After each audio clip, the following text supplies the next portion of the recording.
Assalamu alaikum dear students. I hope you all are fine and doing well in your studies with the grace of Almighty Allah. I am your SST teacher and I wish a very warm welcome to all of you in the online classes of FEI.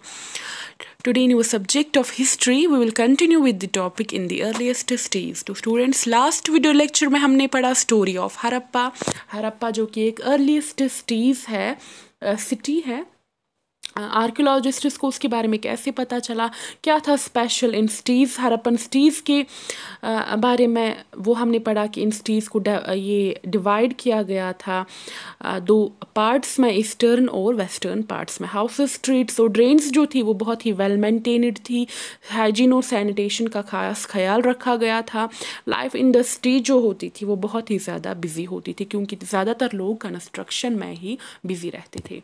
तो आज इस video lecture में हम पढ़ने वाले हैं new crafts इन दी city में जो है अगर लोग बिजी रहते तो किस में बिजी रहते थे, कौन कौन से क्राफ्ट्स होते थे सिटीज़ में, ये हम आज पढ़ेंगे। In search of raw materials, और अगर वो क्राफ्ट्स बनाते थे तो उनके लिए रॉ मटेरियल्स की ज़रूरत पड़ती थी, वो रॉ मटेरियल्स कौन से होते थे, कहाँ से वो लाते थे, ये भी हम पढ़ेंगे।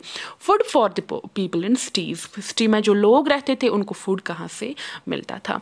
तो चलिए स्टार्ट करते हैं न्यू क्राफ्ट्स इन दी सिटीज़। कौन कौन से क्राफ्ट्स थे सिटी में उस टाइम पे। हरप्पन सिटीज़ में ज़्यादातर जो चीज़ें मिली है आर्कियोलॉजिस्ट्स को, जितनी भी चीज़ें मिली है मोस्ट ऑफ द थिंग्स जो है वो बनी हुई थी स्टोन की, शेल की, मेटल की, कॉपर, ब्रोंज, गोल्ड और सिल्वर की बनी हुई चीज़ें जो है वो आर्कियोलॉजिस्ट्स को मिली है। कॉपर और ब्रोंज यूज़ किया जाता था टूल्स बनाने के लिए, औजार बनाने के लिए, वेपन्स, हथियार बनाने के लिए, ऑर्नामेंट्स और बर्तन बनाने के लिए कॉपर और ब्रोंज का यूज़ किया जाता था।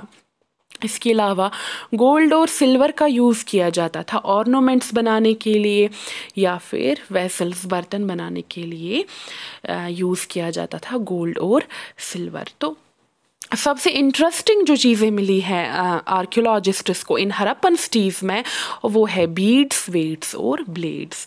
बीड्स जो है बीड्स क्या है, बीड्स जो है वो बने हुए हैं कार्नेलियन के। कार्नेलियन एक ब्यूटीफुल रेड स्टोन होता है जिसको कट किया जाता है, शेप किया जाता है, पॉलिश किया जाता है और फाइनली उसको बीच में होल बनाया जाता है जिसके आर पार धागा डाला जाता है और एक माला बनाई जाती है।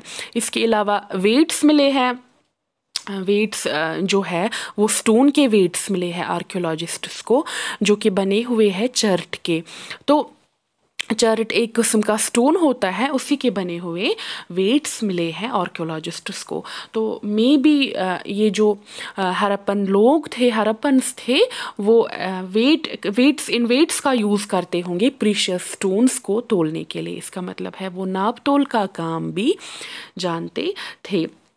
जो प्रीशियस स्टोन्स रहते थे, बीड्स रहते थे उस टाइम पे, या फिर प्रीशियस मेटल, गोल्ड, सिल्वर वगैरह जो होता था उसको तोलने वगैरह के लिए इन वेट्स का यूज़ किया जाता था। तो इसके अलावा जो आर्कियोलॉजिस्ट्स है उनको वहाँ पे ब्लेड्स भी मिले हैं। ब्लेड्स जो है वो मे बी यूज़ करते होंगे वो फॉर हेयर स्टाइलिंग या फिर ग्रूमिंग के लिए वो इन ब्लेड्स का यूज़ करते होंगे। तो ये सब चीज़ें जो है वहाँ पे मिली है। इसके अलावा हरप्पन्स जो है वो सील्स भी बनाते थे। उन्होंने बहुत सारी सील्स जो है आर्कियोलॉजिस्ट्स को मिली है इन हरप्पन सिटीज़ में जो स्टोन की बनी हुई है। इसके अलावा कुछ सील्स ऐसी भी है जो मेटल्स की बनी हुई है, ज़्यादातर ब्रोंज की सील्स मिली है। तो ये जो सील्स है ये ज़्यादातर जनरली रेक्टेंगुलर होती थी और हर एक ये सील पे एक एक जानवर की तस्वीर बनाई गई है। तो इसका मतलब है ये जो हरप्पन्स थे ये मतलब कि ये जो जानवर है इनको बहुत इम्पोर्टेंस इन्होंने दी है। मे बी ये सुपर नेचुरल पावर्स को रिलेट करते होंगे इन एनिमल्स के साथ, इस वजह से जो है हर एक सील पे एक एक अलग अलग जानवर की तस्वीर बनाई गई है। इसके अलावा ये जो हरप्पन लोग थे वो पॉट्स वगैरह बर्तन बनाने का काम भी जानते थे, उन्होंने बर्तन भी बनाए हैं। आर्कियोलॉजिस्ट्स को बहुत सारी हरप्पन साइट्स पे बर्तन मिले हैं जिन पे ब्लैक कलर के ब्यूटीफुल से डिज़ाइंस बनाए गए हैं तो ऐसा नहीं कि कुछ भी बना दिया, बिल्कुल प्रिसाइसली इन डिज़ाइंस को बनाया गया है, बहुत ही खूबसूरत डिज़ाइंस बनाए गए हैं। तो इसके अलावा हमने लास्ट चैप्टर में मेहरगढ़ के बारे में पढ़ा था, वहाँ पे आर्कियोलॉजिस्ट्स को बर्न्ड ग्रेन्स मिले हैं और कॉटन भी मिला है। तो इससे हमें ये पता चला कि आज से 7,000 साल पहले मेहरगढ़ जो है वहाँ पे कॉटन ग्रो किया जाता था। तो कॉटन के एक्चुअल क्लोथ मिला है, एक्चुअल कॉटन क्लोथ मिला है। मोहिंजोदारो जो है अर्लीस्ट सिटी, वहाँ पे आर्कियोलॉजिस्ट्स को एक्चुअल कॉटन का क्लोथ मिला है जो कि बंधा हुआ था कॉपर वास जो है उसकी लिड से। इसका मतलब है कि वो क्लोथ के बारे में जानते थे, वो कपड़े पहनते भी थे और कपड़े बुनना भी जानते थे। इसके अलावा स्पैंडल होल्स मिले हैं जो कि टेराकोटा के बने हुए थे और फेयांस के बने हुए थे। टेराकोटा मतलब मिट्टी के स्पैंडल होल्स मिले हैं और फेयांस क्या है? फेयांस एक आर्टिफिशियली बनाया जाता है एक पत्थर जिसको सैंड और ग्लू को एक साथ मिलाया जाता है और वहाँ से फिर उसको ग्लेज किया जाता है और वहाँ से हमें क्या मिलता है? एक शाइनी ग्लॉसी स्टोन मिलता है। उसके बने हुए स्पैंडल होल्स मिले हैं। इसका मतलब है वो कपड़े वगैरह का काम भी जानते थे, वो भी एक क्राफ्ट रहा होगा, कपड़े बनाने का क्राफ्ट वहाँ पे रहा होगा। तो ये जो सारी चीज़ें मिली है मतलब ये कोई आम इंसान तो नहीं बना सकता है ना, ये स्पेशलिस्ट्स का काम है। मे बी वहाँ पे स्पेशलिस्ट रहे होंगे जिन्होंने ये चीज़ें बनाई हैं। फॉर एग्जांपल अगर आप देखेंगे ये जो मूर्ति आप देख रहे हैं स्क्रीन पे इस टाइम पे, ये कितनी प्रिसाइसली बनाई गई है। इसके कपड़े देखिए, एम्ब्रॉयडरी की गई है। इसका फेस अगर आप देखेंगे, इसकी दाढ़ी बिल्कुल ही प्रिसाइसली बनाई गई है, अच्छे तरीके से बनाई गई है। तो ये कोई आम इंसान तो नहीं बना सकता है ना, इसके लिए कोई स्पेशलिस्ट होगा। तो अब सवाल ये है कि वो स्पेशलिस्ट मैन थे या विमेन थे या फिर दोनों भी हो सकते हैं। तो ये स्पेशलिस्ट का काम ही रहा होगा। इसके बाद हम पढ़ने वाले हैं in search of raw materials. अब जो ये क्राफ्ट्स बनाते थे इनके लिए रॉ मटेरियल्स की ज़रूरत पड़ती। तो रॉ मटेरियल्स कच्चा माल, रॉ मटेरियल्स वो सब्सटेंसेस होते हैं जो या तो नेचुरली मिलते हैं जैसे कि वुड है, लकड़ी है, या फिर ओर्स ऑफ मेटल्स है। तो या तो उनको फार्मर्स जो है या हर्डर्स जो है वो प्रोड्यूस करते हैं। इनको फार्मर्स या हर्डर्स प्रोड्यूस करते हैं या फिर नेचुरली मिलते हैं। तो ये एज ए रॉ मटेरियल मिलते हैं, फिर इनको प्रोसेस किया जाता है और फाइनली हमें फिनिश्ड गुड्स मिलते हैं। फॉर एग्जांपल आप कॉटन को ही लीजिए, कॉटन तो हम कॉटन के क्लोथ्स बनाए जाते हैं। अब हम फील्ड्स में तो नहीं जाएंगे ना, उठाएंगे और बनाएंगे क्लोथ्स। तो इनको फार्मर्स अपने फील्ड्स में कॉटन ग्रो करते हैं और फिर इस कॉटन की प्रोसेसिंग होती है इंडस्ट्रीज़ में और तब जाके क्या हमें क्लोथ मिलता है। तो हड़प्पन्स जो थे उनको बहुत सारी चीज़ें जो है वो या लोकली अवेलेबल होती थी, लोकली मिल जाती थी, मगर कुछ ऐसी भी चीज़ें हैं जिनके लिए उनको दूर दूर तक जाना पड़ता था लाने के लिए, जैसे कि प्रीशियस स्टोन्स है, बीड्स है, कॉपर है, टिन है, गोल्ड है, सिल्वर है। इसको लाने के लिए, इन चीज़ों को लाने के लिए वो दूर दूर तक जाते थे। तो हड़प्पन्स जो है उनको कॉपर जो है वो मिलता होगा, जो प्रेजेंट डे राजस्थान है वहाँ से मिलता होगा कॉपर, या फिर ओमान जो है, ओमान से भी उनको कॉपर मिलता होगा। टिन जो है जो कि कॉपर के साथ मिलाई जाती है, फिर जाके ब्रोंज मिलता है।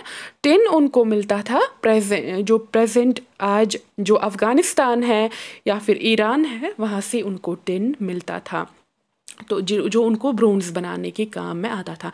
ब्रोंज, मैं कहूँ कि ब्रोंज जो है वो हड़प्पन सिविलाइजेशन में बहुत ही ज़्यादा यूज़ किया जाता था, इम्पॉर्टेंट मेटल है हड़प्पन सिविलाइजेशन का।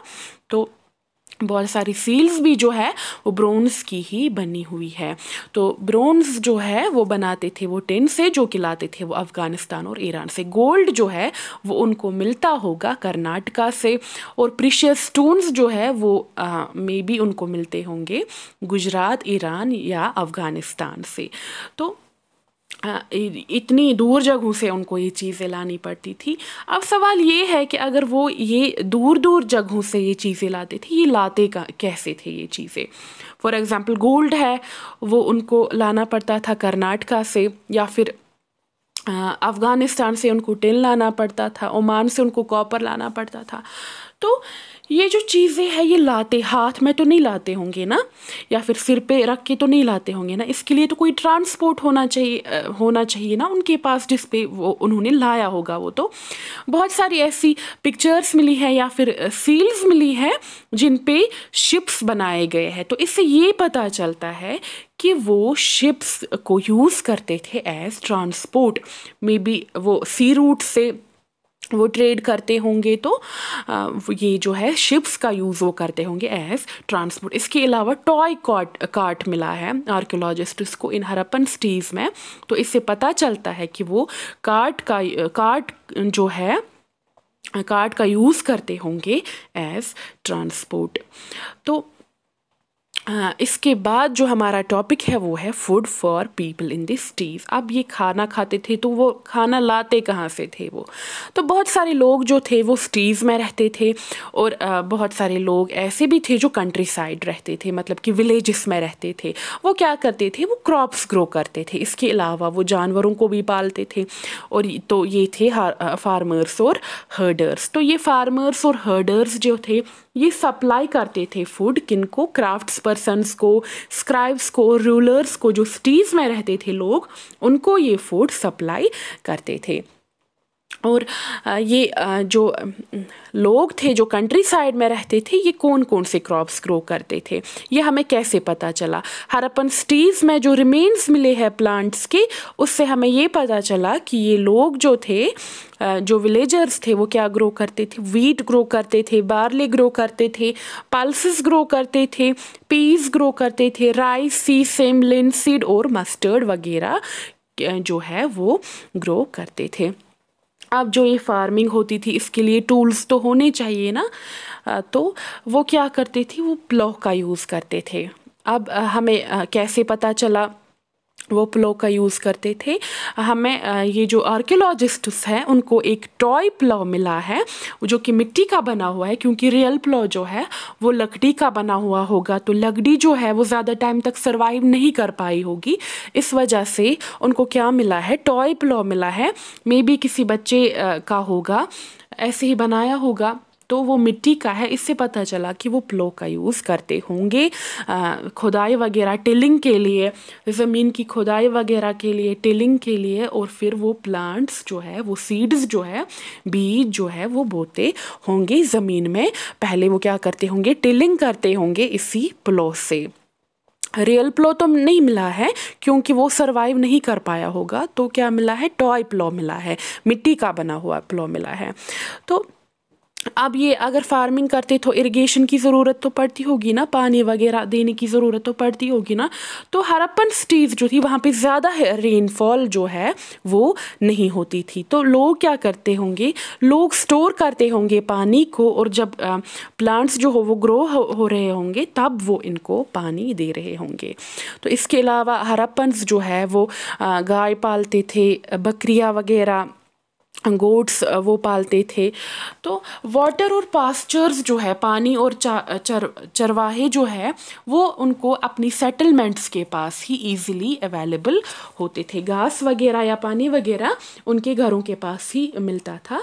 और जब सूखा पड़ता था तब वो क्या, या फिर ड्राई सीजन रहता था तब वो क्या करते थे, समर्स की मैं बात कर रही हूँ, तो वो क्या करते थे, इन जानवरों को अपने साथ ले जाते थे, एक जगह से दूसरी जगह इनको ले जाते थे घास और पानी के लिए, घास खिलवाने के लिए और पानी के लिए वो इनको एक जगह से दूसरी जगह ले जाते थे। इसके अलावा हड़प्पन्स जो है वो फ्रूट्स कलेक्ट करते थे, और फ़िशिंग भी वो जानते थे, फ़िश कॉट करते थे, मछलियाँ पकड़ते थे और फ्रूट्स कलेक्ट करते थे। इसके अलावा ये जो आर्कियोलॉजिस्ट्स है उनको बहुत सारी अर्लीस्ट सिटीज़ में, साइट्स में क्या मिला है, कुछ मल्टीग्रेन लड्डूज मिले हैं, इससे पता चलता है कि वो ये सब चीज़ें खाते थे। इसके अलावा वो शिकार भी करते थे जंगली जानवरों का, जैसे कि एंटीलोप है, उसका शिकार भी वो करते थे। तो students, I think this is enough for today. We will discuss remaining topics in the next video lecture. Till then, अल्लाह हाफिज़ एंड टेक केयर।